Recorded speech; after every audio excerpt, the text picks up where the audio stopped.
In front of me is Xiaomi 11 Lite, and today I would like to show you how you can change sleep time to never.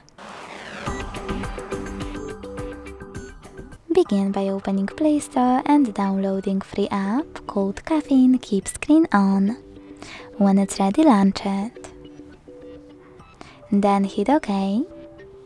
Select Timeout to make sure Infinite is on and go into Tap menu.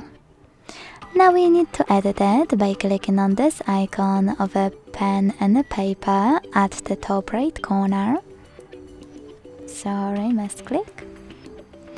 Add your Caffeine shortcuts. Caffeine shortcut to the list of your shortcuts at the top. Select Done and finally click on Caffeine 1 to activate it. Then you need to click on gray switcher next to allow modifying system settings. Go back and hit your shortcut one last time. Thanks so much for watching. If you enjoyed this video, leave a like, comment and subscribe. Bye!